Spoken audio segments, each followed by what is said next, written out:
My name is Tori, and I am 27 years old. Just 3 days before everything changed, I believed I understood betrayal and the quiet cruelty that can exist within families. But I had no idea how deep a wound could truly go until I heard the words that would forever replay in my mind like a curse. "Let her go, we won't pay for the surgery." Those were the words my father told the doctor while I lay in a coma. He signed a do not resuscitate order simply to save money. Of course, I did not hear it in the moment.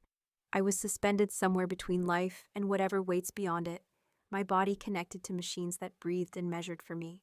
But later, when a nurse with trembling eyes and a shaky voice told me what had happened, those words felt as if they had been carved directly into my bones. Before the accident, my relationship with my father was already fragile, stretched thin by years of emotional distance and his cold calculations. I was always an expense he regretted, rather than a daughter he loved. Still, some naive part of me believed that when faced with losing me, he would choose me. That illusion died long before I ever opened my eyes in that hospital bed. The crash itself was sudden and violent. A rain-slicked road, a truck that lost control, and headlights exploding across my windshield like a final warning. Then darkness, no pain, no fear, just absence. While I drifted in that silence, my father sat in a brightly lit office with a doctor. He was not grieving or praying. He was negotiating. Money, always money. The cost of surgery, the probability of recovery, the burden of long-term care. To him, my life became a financial equation, a liability to be minimized. He put pen to paper. It was just ink, yet heavy enough to decide whether my heart should be allowed to fight if it faltered. He signed the order to let me die to protect his bank account. When I finally woke up, the world felt distant and muffled. My muscles were weak and my thoughts were slow, but my memory was intact. The nurse hesitated before telling me the truth, perhaps hoping I was too disoriented to understand. But clarity came like a blade.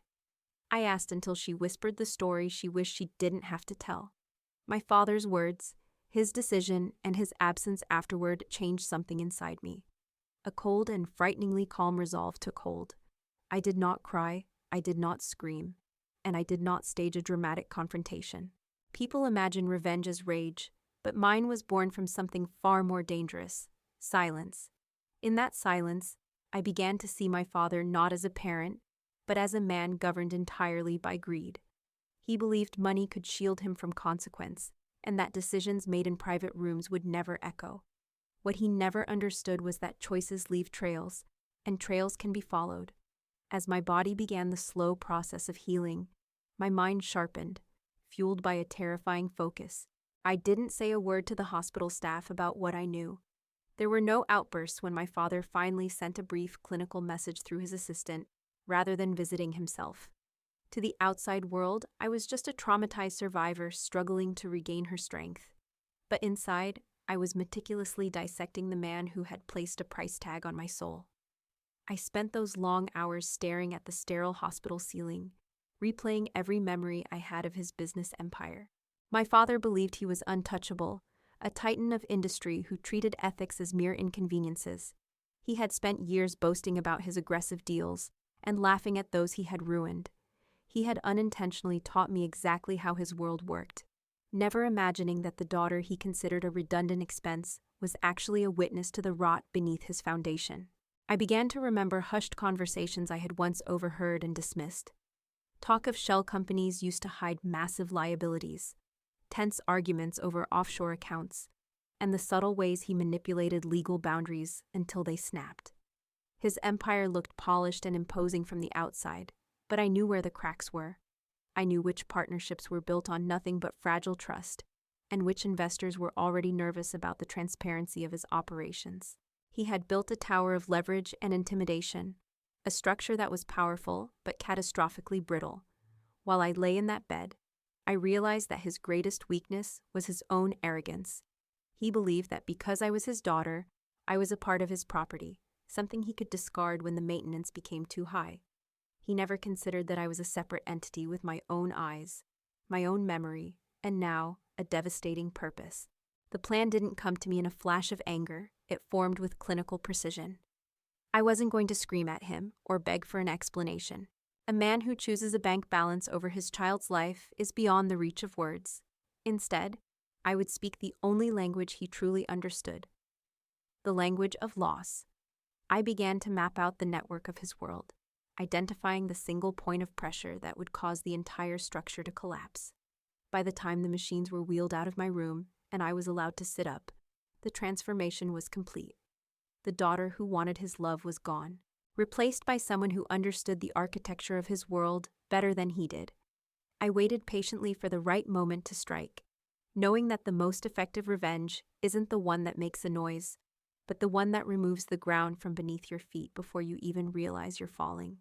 The day I was discharged from the hospital, my father didn't come to pick me up. He sent a car service. It was the perfect final confirmation of his indifference. As I sat in the back of the black sedan, watching the city blur past, I felt no sadness. Instead, I opened my laptop. My recovery had provided me with something my father never expected: time and invisibility. I knew that my father's most ambitious project, a multi-million-dollar merger, was nearing its final stage. It was the crown jewel of his career, a deal that required absolute confidence from a board of ultra-conservative investors. But I also knew the deal was resting on a foundation of sand. My father had been padding the valuation of one of his tech subsidiaries for years, hiding losses through a labyrinth of internal transfers. My first move was quiet. I didn't go to the press, and I didn't go to the police, not yet. I reached out to a man named Elias, a former partner my father had ruthlessly ousted 3 years ago. Elias was a man who lived for data and harbored a quiet, burning resentment. I didn't have to say much. I simply sent him a single encrypted file containing the real balance sheets of that tech subsidiary, documents I had stumbled upon months ago while helping my father _0_ his private home office. I knew Elias wouldn't be able to resist. He had the connections my father's current auditors lacked. I watched from my small, temporary apartment as the invisible threads began to tighten. Elias started asking questions in circles that my father thought were secure. He leaked just enough information to trigger a routine internal review by one of the secondary investors. My father, in his typical arrogance, dismissed the review as a minor hurdle. He thought he could bully his way through it like he always had. He didn't realize that the doubt I had planted was like a virus. It was spreading through the boardrooms, turning once loyal allies into skeptics. They weren't looking at him as a leader anymore. They were starting to look at him as a liability. While he was busy shouting at his lawyers and trying to shore up the merger, I was preparing the second blow. I had access to his private email server from my time working as his intern during college. He had never bothered to change the administrative credentials. I spent the night downloading years of correspondence that detailed his specific instructions to adjust financial reports. The man who had signed my life away to save a few $1,000s was about to see exactly what a real debt looked like. Suspicion is a powerful solvent. Once it is introduced, it dissolves the strongest bonds of trust.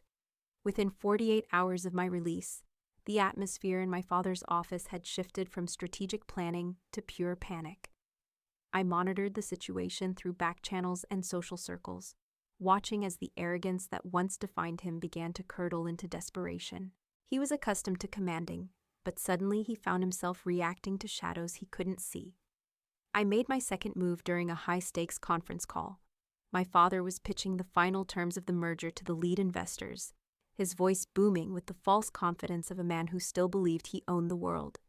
I didn't join the call, but I sent a timed anonymous tip to the lead investor's personal counsel. It contained a specific set of coordinates for a digital vault, evidence of the shell companies and the real uninflated debt my father had been hiding for years. The silence on the other end of the line must have been deafening. I imagined my father's face as the questions shifted from expansion to accountability. He had built his reputation on the illusion of invincibility, but that illusion was predicated on the silence of others. He never imagined that his own daughter, the person he had calculated as a financial burden, would be the one to break that silence. By the afternoon of the second day, the fallout accelerated with terrifying speed. One by one, the investors began freezing their participation. The routine audits I had triggered through Elias were no longer routine. They had turned hostile. Regulatory inquiries began to emerge like storm clouds on the horizon. My father was used to bullying his way through obstacles, but you cannot bully a math equation that doesn't add up. I watched from a distance as his empire, once thought to be made of stone, proved to be nothing more than a tower of glass. Credit lines were abruptly terminated. Longtime partners, sensing the impending collapse, began distancing themselves to protect their own reputations. Arrogance had fueled his rise, but it was now amplifying his fall. He dismissed concerns too aggressively and made threats where he should have offered reassurances, underestimating how quickly loyalty disappears when fear takes over. As the sun set on that second day, the financial paralysis was nearly complete. Accounts were being locked, and legal teams were scrambling, not to close a deal, but for basic survival. My father still didn't know it was me. He was searching for an enemy in the boardrooms of his rivals, never suspecting that the most dangerous force in his life was currently sitting in a quiet room, remembering the cold scratch of his pen on a hospital form. By the morning of the third day, the 72-hour mark was approaching, and the destruction was absolute. The man who once bragged about being untouchable was now watching his world burn in real time. The lead investors didn't just walk away from the merger. They filed a formal complaint with the regulatory authorities. My father's empire, which relied on the invisible currency of confidence, had completely run out of credit. The speed of the collapse stunned even his most cynical rivals. Financial paralysis had set in. His primary accounts were frozen pending a full forensic audit. The secondary investors, terrified of being dragged down with him, began a fire sale of their shares, causing the company's valuation to plummet to near zero. He didn't just lose the deal, he was facing total bankruptcy and potential criminal charges. I sat in my room, watching the news ticker announce the downfall of his firm. There was no theatrical joy in it, no cheering. What I felt was a grim, heavy recognition of consequence. The symmetry was perfect. He had once looked at me and decided I was an expense he could choose not to bear. Now the market had looked at him and reached the same conclusion. In his final desperate hours of control, he tried to liquidate personal assets to cover the most immediate debts. But the legal injunctions I had facilitated through Elias blocked every move. The man who valued money above all else was now penniless in a world he had built on greed. Every aggressive deal, every bridge he had burned, and every person he had stepped on came back to haunt him. Loyalty built on fear had evaporated, leaving him standing alone in the wreckage of a lifetime of arrogance. As the 72 hours drew to a close, the final confirmation arrived. A total loss of all corporate and personal holdings. He had lost the houses, the cars, the reputation, and the power. He had signed my life away to save a fraction of his fortune, and in the end, that fortune had vanished anyway. The daughter he considered too expensive to save was the only thing left standing while his entire world crumbled into ash. The final act of his downfall was not a boardroom battle, but a quiet, unbearable silence. 72 hours after I had woken up, my father finally appeared at the foot of my hospital bed. He looked like a ghost of the man I once knew. His posture was diminished, his eyes were hollow, and the expensive suit that usually looked like armor now hung loosely on his frame. He looked at me with a mixture of shock and dawning realization. Though he still didn't know the full extent of my involvement, he stood there for a long time, struggling to find words. He probably expected me to be the same daughter he had dismissed, someone he could still manipulate or ignore. But I met his gaze with a cold, unwavering stare. I searched his face for a single sign of remorse, for any indication that he understood the gravity of his choice to let me die. Instead, all I saw was the shock of a man who couldn't believe his luck had finally run out. He wasn't mourning our relationship. He was mourning his bank account. I finally spoke, but not to scream or accuse. I simply asked him if the savings were worth it. The confusion on his face turned to a pale, sickly terror as he realized I knew about the Do Not Resuscitate order. I told him that while he was busy calculating the cost of my life, I had been calculating the cost of his. In 24 hours, he had gone from a titan of industry to a man with nothing but a name that no one wanted to be associated with. The tragedy of his life was not his bankruptcy, but his blindness. He believed money was the ultimate shield, but it was actually his greatest vulnerability. I hadn't ruined an innocent man. I had merely removed the scaffolding of lies that had long concealed the instability of his character. As he turned to leave, stripped of his power and his wealth, I felt a strange sense of closure. Money can rebuild a business, but it cannot restore a soul or mend the damage of cold indifference. My father lost everything in 3 days, but the true collapse had begun years ago, the moment he started valuing ledger entries more than people.